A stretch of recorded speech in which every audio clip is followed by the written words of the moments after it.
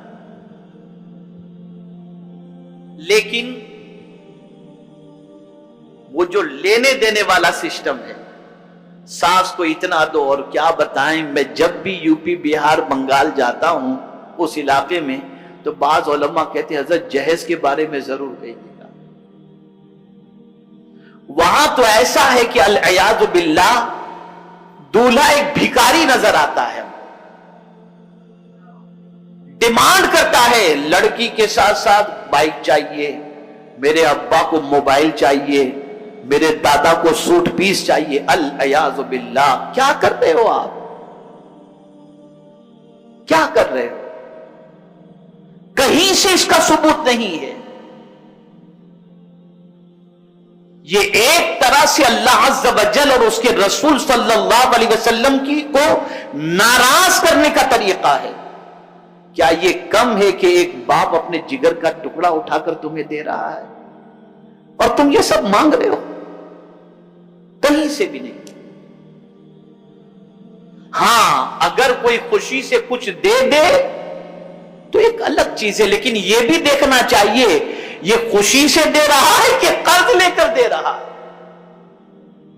بہت سارے خوشی سے دینا تو چاہتے ہیں، لیکن اس سے قرض لیا، اس سے قرض لیا، بینک سے لیا، بیاج سے لیا اور دیا نہیں۔ صاف لفظوں کے اندر لڑکے والے کہہ دیں کہ ہمیں کسی چیز کی حاجت نہیں ہے، بالکل آپ کسی قسم کا تکلف مت کیجئے گا، انشاءاللہ آپ کی بچی کو کسی قسم کا نہ تانا سننے کا موقع ملے گا، نہ اسے کسی قسم کی ہمارے یہاں تکلیف ہوگی۔ یہ نہیں کہ میری پہلی بہو آئی تھی نا تو اس کے باپ نے اتنا دیا تھا، بیچاری کہاں سے تو لے کر کے آ گیا، اس نے کچھ دیا نہیں۔ العیاذ باللہ، یہ ہو رہا ہے۔ اور اسی جہیز کی وجہ سے آج بہت ساری بچیاں سسک رہی ہیں اور عمریں ان کی بڑھتی نظر آ رہی ہیں اور ان کے ماں باپ کی رات کی نیندیں حرام ہو رہی ہیں۔ اے مردوں کے اجتماع میں آنے والے نوجوانوں، یہ لڑکوں کا قصور ہے، ان کے ماں باپ کا قصور ہے، جس کی وجہ سے غریب بچیاں بن بیاہی آج بیٹھی ہوئی ہیں۔ الا ماشاء اللہ، تو اس رسم کو ختم کرنا چاہیے۔ اب اس کے بعد نکاح ہو گیا، میرے پیارے آقا صلی اللہ علیہ وسلم کے پیارے دیوانوں، نکاح کے بعد ولیمہ ہوتا ہے۔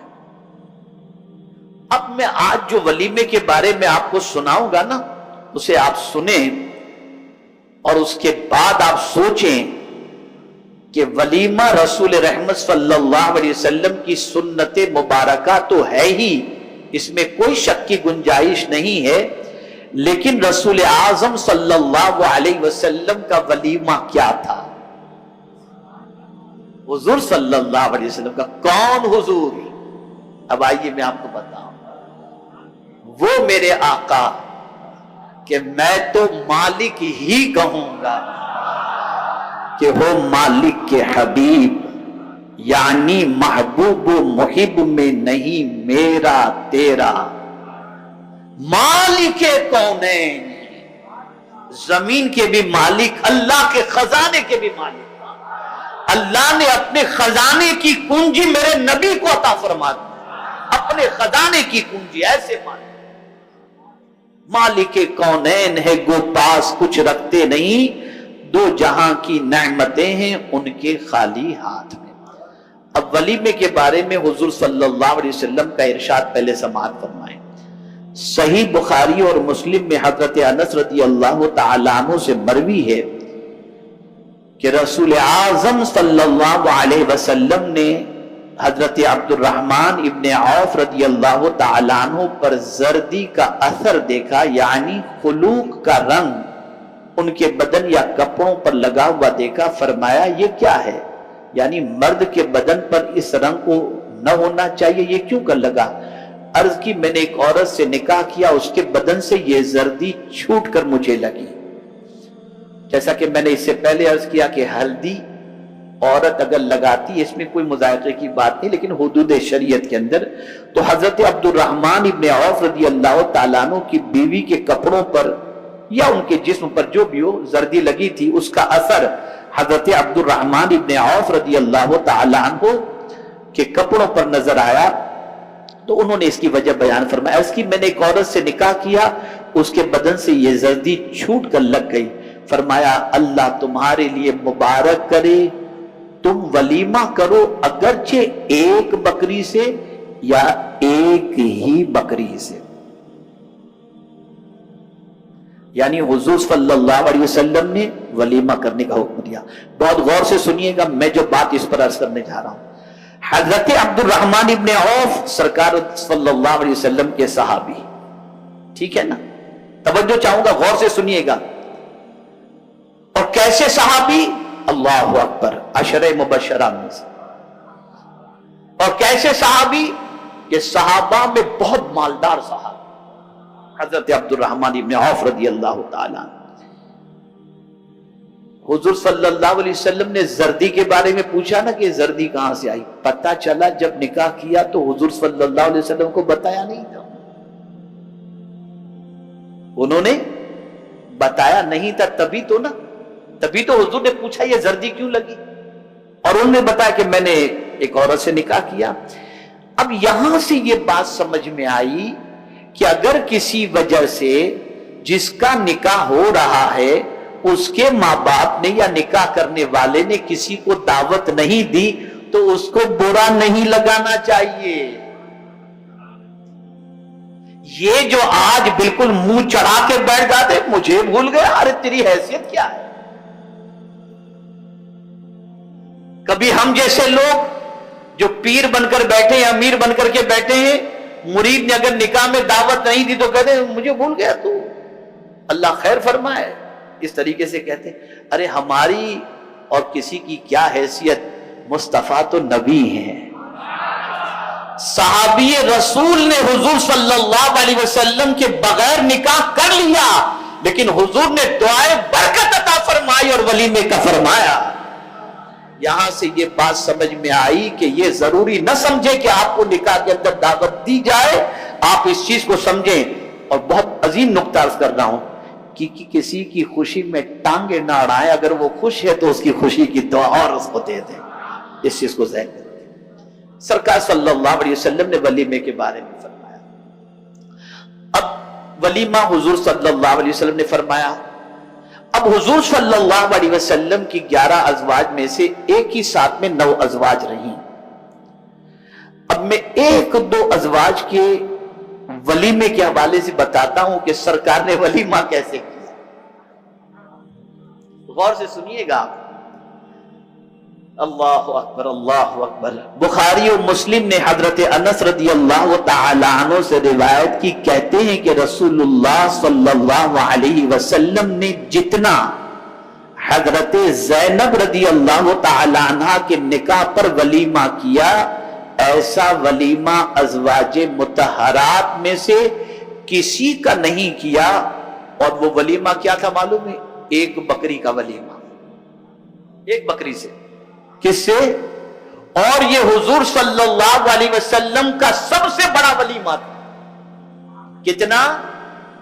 اب آج میری سراج الفقہا سے اس کے سلسلے میں بات ہوئی کہ یہ ایک اتنا بڑا ولیمہ کرنے کی وجہ کیا ہے؟